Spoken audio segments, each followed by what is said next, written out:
Ma question pour le représentant du gouvernement porte ainsi. Les vols de voitures ont explosé au Canada. En 2021-2023, le nombre de véhicules volés a augmenté de 48 en Ontario et 58 au Québec. 70 000 voitures ont été volées au Canada en 2023. Ce sont de gros chiffres qui affectent la vie de vraies personnes. Le 8 février 2024, le gouvernement Trudeau a organisé un sommet sur la lutte contre le vol de voitures. Et hier, il a annoncé de nouvelles mesures pour lutter contre ce fléau.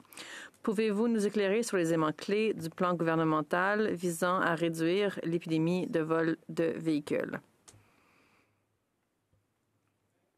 Merci de la question. C'est une question qui a été posée en cette chambre précédemment, bien sûr. Et je vais simplement aller à la réponse.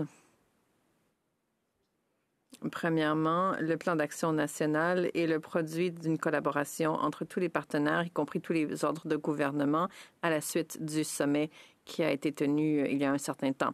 Les mesures clés sont les suivantes. Investir dans les services frontaliers et la police pour intercepter les véhicules volés, renforcer le partage de données entre la police et à l'échelle internationale, fournir de nouvelles mesures dans le code criminel pour la poursuite et les enquêtes sur le vol de voitures, y compris le vol lié au crime organisé et à l'utilisation de dispositifs électroniques comme les clés, le blanchiment d'argent des recettes de vol de voitures et la mise à jour continue de ces mesures pour répondre à l'évolution de la situation. Sénateur Cardozo.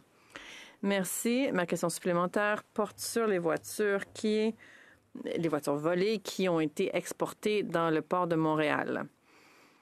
Il semble que nombre de voitures qui sont volées quittent par ce port vers d'autres endroits dans le monde. Quelles sont les mesures prises par le gouvernement pour gérer ce point? Parce que c'est certainement un point auquel nous devrions mettre fin en ce qui concerne le vol de ces voitures. Sénateur Gould, vous avez raison que l'exportation de véhicules volés au Canada est un élément important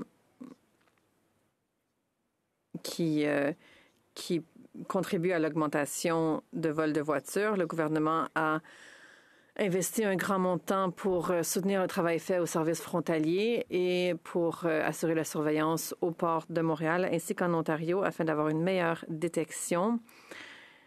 Et tout cela dans l'objectif d'aborder cette crise.